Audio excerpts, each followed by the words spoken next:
এইটা নিয়ে আমার কিছু এইটা একটা ভালো কথা বলছেন, আমি প্রেসিডেন্টের কথাটা ডায়েরিতে লিখে রাখলাম, যদি সুযোগ পাই তাহলে নিশ্চয়ই জিজ্ঞেস করবো। ফাহাম, গল্পগুলি টির মাথা একটু কাইটা দেন তো, যে এইটা না, আমি হলো একই কাজ করতাম। মানে আমি যদি ওনার জায়গায় থাকতাম, আমি ফাহাম না, আমি যদি মিলিটারি চিফ হতাম, তখন ঘটনা হচ্ছে এরকম যে আপনি at that point in time he knew যে যদি জনগণ যদি গণভবনে যায়, হাসিনাকে ধরে মুসলিনের মতন করে উল্টা করে ফাঁসি দিয়ে 3 দিন ধরে লটকায় রাখবে। অ্যাবসলিউটলি গ্যারান্টিড এই ঘটনাটা ঘটতো। এখন আপনি যদি ওইটা অ্যাভয়েড করতে চান, আপনি হোয়াট আর দ্য অপশনস? আপনি তাকে দেশ থেকে বের করে দেন, এটা নাম্বার 1। নাম্বার 2 হচ্ছে আপনি তাকে কোনো জায়গায় ভরে রাখবেন, অর্থাৎ মানে জেলে টেলে কোনো একটা জায়গা রাখবেন। জেলে রাখতে গেলে মহাবিপদ হতো এই সময়, কারণ এই দেশেরই মানুষ গিয়ে ওই জেল ভাঙতো, ভেঙে তাকে বের করে হয়তো মুসলিনের মতো করে লটকা দিত। হ্যাঁ, তো উনি ওই মোমেন্টে যেভাবে চিন্তা করেছেন, দেখেন উনি তো ওই মোমেন্টে জানেন নাই। আমরা কিন্তু সবাই ভাবছিলাম যে হাসিনা পালালে আওয়ামী লীগের লোকরা মনে করতো লাখ লাখ লোক মারা যাবে। হ্যাঁ, 100টা লোক তো মরেনি। বাংলাদেশের মানুষ তো আসলে প্রতিশোধ পরায়ণ হয় নাই, কিন্তু ওই বিপদটা তো ওই সময় আমরা কেউ জানতাম না। তো ওই না জানা অবস্থায় উনি এট দ্যাট মোমেন্ট উনি মনে করেছেন যে হাসিনাকে বিদেশে পাঠানো হচ্ছে বেস্ট অপশন। এবং এইটা এমন না যে আমি আমার আত্মীয়কে বাঁচালাম, আমার কাছে মনে হয়েছে যে ওই মোমেন্টে অনেক সেন্সিবল লোক এই ডিসিশনটাই নিত, অনেক সেন্সিবল লোক। এখন হয়তো নিবে না, কিন্তু ওই মোমেন্টে থাকলে ওই ডিসিশনটাই নিত। কিন্তু আমি একটা জিনিস বুঝতে পারি না, মানে কেন আমার কাছে একটু লাগে যে শেখ হাসিনার তো Ashis, can you extend for another 10 minutes or 15? Sorry, thank you. যেটা হইলো যে মানে শেখ হাসিনার তো ওই মুহূর্তে মাইরা ফেলতে কেউ চায় নাই, পদত্যাগই করাইতে চাইছে। তো সেনাপ্রধান গিয়া তাকে বলবে যে আপনি স্টেপ ডাউন। হ্যাঁ, না না, আমি 5 তারিখের ঘটনা বলতেছি না, যখন লোক আসছে, মানে মানুষ তো পদত্যাগ চাইতেছিল 3 তারিখ 4 তারিখ 1 তারিখ থেকে এক দফা যখন চালু হইলো, তো তাকে হেলিকপ্টারে উঠানোর থেকে তারা তো পদত্যাগ করানোটা সহজ ছিল না। মানে একজন যদি সেনাপ্রধান মনে করে this is the right thing to do, because এইটা আমি কেন বলতেছি, এটা আমাদের দেশের জন্য একটা অসম্মানজনক কাজ হয়েছে। সবকিছুর জন্য তো সবকিছু মিলেই তো এটা একটা কেমন কাজ হয়েছে, সবকিছু মিলে। মানে কোনটা, মানে পালায় যাওয়াটা, তারপরে হচ্ছে যে ওইখানে গিয়ে আবার প্যাক করাটা, সবকিছুই তো। হ্যাঁ, দেখেন Hasina is a psychotic character, you have to understand. আমার কাছে মনে হয় যে ওয়াকার সাহেব এটা জানেন যে হাসিনা হচ্ছে গিয়ে এমন একটা ক্যারেক্টার যে বিপদে পড়লে আপনার পা ধরে সালাম করবে, যেই বিপদ কেটে দিয়ে আপনার কল্লা কেটে দিবে। হ্যাঁ, তো এই এতটা অ্যাবসলিউটলি সে প্রচন্ড ভয়াবহ রকমের একটা মহিলা, ভাই আপনার ধারণা নাই কতটা pathetic. She is a complete psycho, মানে there is no doubt about it. So আপনারা দুজনেই বলতেছেন যে আপনারা দুজনেই সাইকো হলে আপনি চিন্তা করেন ইলিয়াস আলীর মেয়েকে সে যখন মাথায় হাত রাখছে, she is in complete knowledge যে ইলিয়াস আলীকে হত্যা করা হয়েছে। এবং আমি আপনাকে গ্যারান্টি দিয়ে বলতে পারি, এই মুহূর্তে বলছি না, ব্যাখ্যা করছি না, তাকে ইলিয়াস আলী হত্যা হওয়ার পরের দিন গিয়ে জানানো হয়েছে যে ইলিয়াস আলীকে মারা হয়েছে। she knew it and yet সে তার কাঁধে হাত রাখছে। আমি অবশ্য মানে যেহেতু আমি জানি না, সেহেতু আমি একটু মানে এটার একটা ভাবতে চাই যে এটা অন্য কিছু হইতে পারে, মাথায় হাত রাখার সময় হয়তো জানতে পারেন, আমি এটা ভাবতে চাই, যাই না, আমি ভাবতে চাই না। কিন্তু আমি লাস্ট প্রশ্ন যেটার জন্য আসলে দর্শকদের মধ্যে অনেক ওয়েট করতেছে, যে নতুন দল আসলো রাজনৈতিক, সেই নতুন রাজনৈতিক দল আমি একটু স্যারকে দিয়ে শুরু করতে চাই, ফাহামটা শেষ করুক। নতুন রাজনৈতিক দল আসবে 28 তারিখ। এর মধ্যে নাহিদ সাহেব উনি পদত্যাগ করেছেন উপদেষ্টা পদ থেকে, তিনি দলটাকে নেতৃত্ব দিবেন। এই দলটার বাংলাদেশে কি করবে, কেমন করবে, কারা তাদের সমর্থন দিবে, বা আপনি কি মনে করছেন স্যার? আমার মনে হয় এরকম একটা দল বাংলাদেশে আসা অত্যন্ত প্রয়োজন, কারণ বাংলাদেশে যে অবস্থা পলিটিক্যাল ডিসকোর্সে আপনি দেখেন, জাস্ট লিমিটেড কয়েকটা political party, BNP, Awami League, জামাতে ইসলামী, আর এই তো আর কয়েকটা স্মল কিছু পার্টিজ আছে, জাতীয় পার্টি, গণ অধিকার পরিষদ, এটসেট্রা এটসেট্রা। বাট এই দলের প্রতি মানুষের ইন্টারেস্ট থাকবে অনেক, কারণ এই দলের মধ্যে এমন কিছু ইন্ডিভিজুয়ালস আছেন যারা 2024-এর যে গণ অভ্যুত্থান হয়েছে এটাতে নেতৃত্ব দিয়েছেন। তো অবশ্যই মানুষের অনেক ইন্টারেস্ট থাকবে যে তারা কিভাবে অপারেট করে।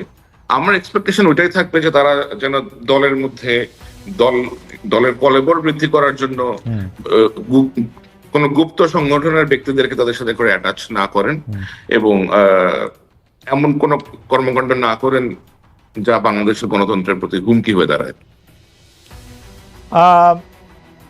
এরা নতুন রাজনৈতিক দলটি যে দুইটা রাজনৈতিক দল বা তিনটা রাজনৈতিক দলের নাম আপনি বললেন তাদের থেকে আলাদা হবে বলে আপনি মনে করেন? I think time will say that. আচ্ছা, এটা টাইম বলে দিবে। আমি একটু ফার্মের কাছে যেতে চাই। ফার্ম, নতুন রাজনৈতিক দল সম্পর্কে আপনার একটু ধারণা এবং তারা অন্য রাজনৈতিক দলগুলি থেকে আলাদা হবে কিনা?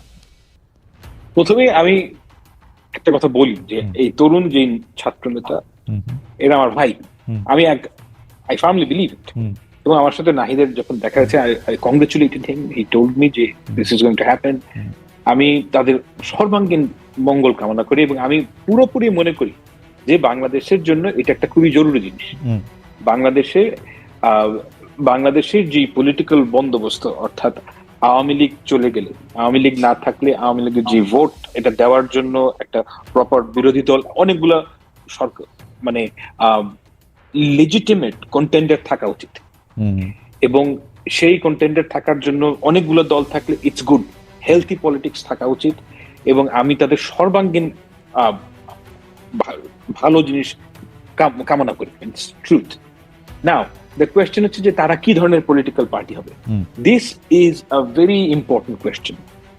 আমার কাছে যেটা তাদের জন্য যে পলিটিক্যাল ন্যারেটিভ, আপনি তো এটা সারা জীবন এটা পেডেল করতে পারবেন না যে আমরা তরুণদের দল, এটা তো ধরেন এখন পারবেন, নেক্সট নির্বাচনে হয়তো পারবেন, তারপর পারবেন। তো এটার জন্য কিছু পলিটিক্যাল প্রোগ্রাম থাকতে হবে, পলিটিক্যাল ন্যারেটিভ থাকতে হবে যেটা কন্ট্রাস্ট করে with BNP and Jamaat Islami. This is a very challenging area. মানে আপনি যদি এমন একটা পলিটিক্যাল পার্টির এমন একটা ফিলসফি নিয়ে আসেন যেটা বিএনপির সাথে ভীষণভাবে অ্যালাইন করে, তাহলে আপনার জন্য ওই পলিটিক্স নিয়ে মানুষের কাছে যাওয়াটা খুব খুব ডিফিকাল্ট হবে। মানে আপনি তো নাবাদী কাজ দিয়ে না, মানে পলিটিক্যাল ফিলসফি ঠিক করতে পারবেন। মানে আরেকটা ছোটদের বিএনপি হইলে খুব বেশি সুবিধা হবে না, বা ছোটদের জামাতে ইসলামী হইলে? ইয়েস, আমার কাছে মনে হয় সেন্টার লেফটে গেলে তাদের জন্য বেটার।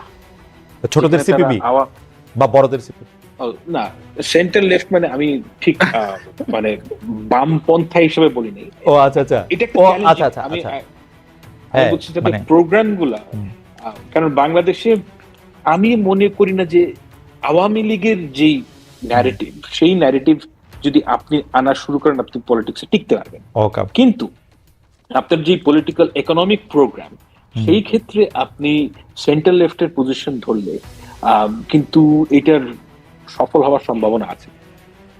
আচ্ছা, মানে লাস্ট মন্তব্য সেইটা হচ্ছে যে স্বামী, আওয়ামী লীগের নেগেটিভটা বিএনপি এখন বেশি করে বলতেছে, এটা মানুষজন একটা বলে।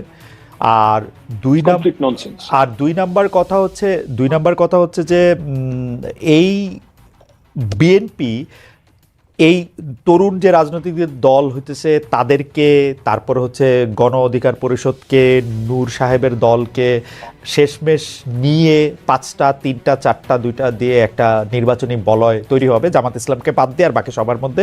এইটা সম্ভাবনা আপনি কত দেখেন? আপনি একটু যদি 20-40 1 মিনিটে যদি একটু বলেন, এটা আমি ফাহাম থেকে একটা লাস্ট লাইন শুনবো এটা নিয়ে।